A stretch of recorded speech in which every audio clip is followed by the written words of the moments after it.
Well, we already know there's a whole lot of things discussed within the walls of the White House that we don't know about. But it seems there are a series of secret wars being waged as part of a program started by President George W. Bush and continued with vigor by President Obama.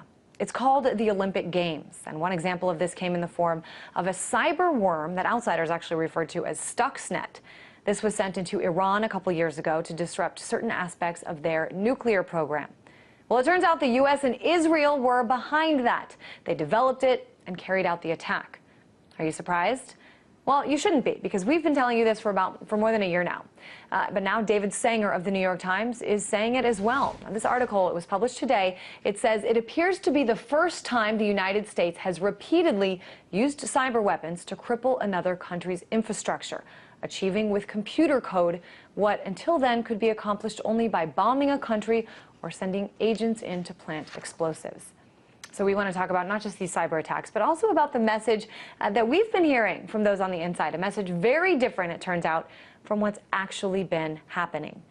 Let's go now to Barrett Brown, founder of Project PM and one of our cyber experts.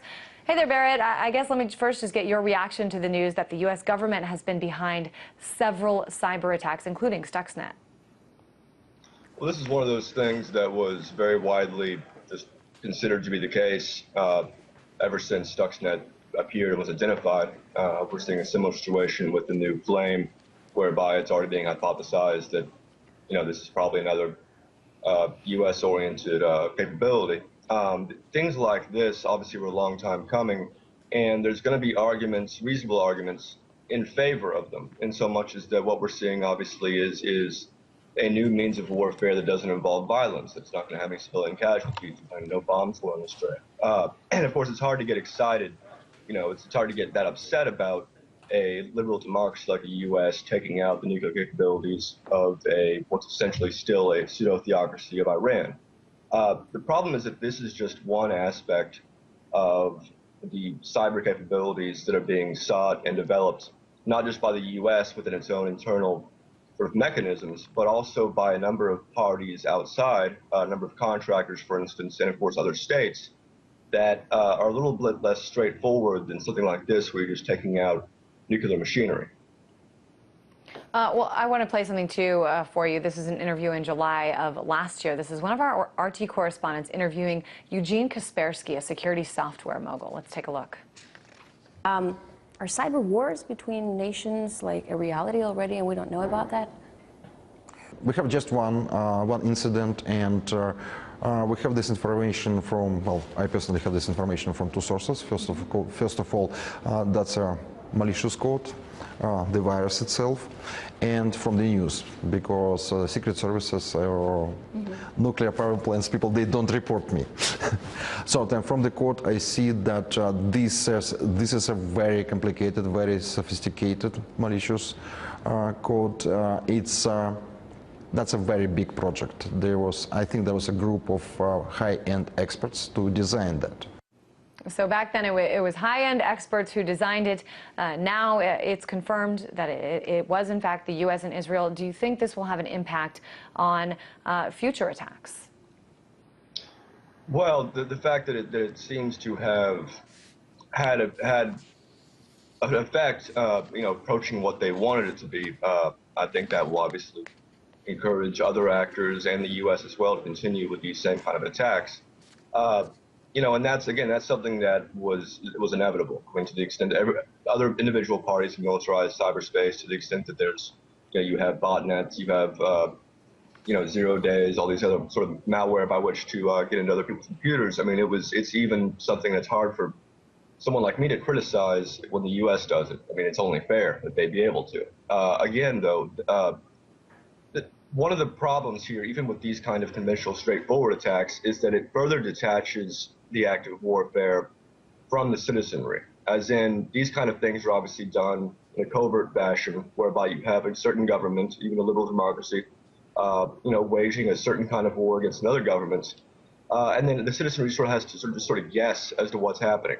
And then eventually, years later, it'll be confirmed in the New York Times or Washington Post when certain sources decide it's time to confirm it. And that's something that I don't think we need when already we have a situation in which war is no longer declared by the U.S., you already have the executive branch sort of taking that on its own part. And of course, we have a long history in the U.S. and other countries of waging forms of war in a clandestine fashion as well, more conventional warfare. So it just sort of adds to what's already a problem with a government that draws its officialdom and its power allegedly from the citizenry, continuing to act in ways that are actually only decided by a few people behind closed doors. I think that's a really important point. Certainly things are changing immensely when we talk about these wars. Before, it was always face-to-face. It was men on the ground, boots on the ground combat. Now we see more and more, people using remote controls. They're using drones to kill hundreds of people at one time, but they don't have to deal, sort of with the impact of it, to see it firsthand because it's being done thousands of miles away. And to an extent, the same thing can be said about this cyber warfare. Something that was interesting to me, though, is, based on what many of our leaders have been telling us, we should be afraid of other countries doing this to us. Let me play a few examples here. A weapon of mass disruption. You could have a cyber attack that would be as consequential in terms of the economy and maybe even in terms of loss of life as things we typically associate with war fighting. Next Pearl Harbor that we confront could very well be a cyber attack that cripples our power systems, our grid. Acts of terror could come not only from a few extremists in suicide vests, but from a few keystrokes on the computer. So, Barrett, you said a few minutes ago, it's hard to criticize the government for doing this, that they should be able to. But it isn't hard for me to say, isn't this a little bit, hypocritical to look at the government constantly telling us we need more cybersecurity laws, we need more cybersecurity funding because we need to protect the U.S., and yet they're the ones that are going out and doing this in other countries? Well, yeah, I mean, most of the people in that clip that you just showed are massive liars in their public service. I mean, that's just part of the course, obviously. There is a legitimate threat and a legitimate, I would say, recourse that the U.S. has to engage in vis-a-vis China or even other worse governments that do still exist. Having said that, I mean, this whole thing with these straightforward attacks of this sort are, again, one issue that is going to come to the forefront, is going to be widely discussed, while at the same time, there are other capabilities that have more to do with, of course, surveillance and also with propaganda and manipulation that are slowly being developed and are sort of, among, again, not just the government, its own machinery, but also outsiders contracted by the government, which are far more concerning to me, partly because they're also very indetectable. They're designed in order to be able to be used without anyone being the wiser. And they tend to strike not at infrastructure, but at information, such ways as to undermine proper information or to sort of to strangle it in its crib in certain ways. And we've seen examples, very early examples, of what this will consist of. Most of that comes out of the H.B. Gary emails, which eventually led to the discovery that CENTCOM is using these persona management devices in the foreign theaters. And of course, the U.S. government claims they would never use that on U.S. citizens to be illegal, but at the same time, we don't need to look far for instances of overreach. And certainly we're seeing right now, both in Congress with this asking for more funding and in the courts with the executive branch asking for more protection, saying they shouldn't have to abide by these rules because what they've done and what they're doing is in the name of national security. And Barrett Brown, founder of Project PM, always good to have you on the show. Thank you.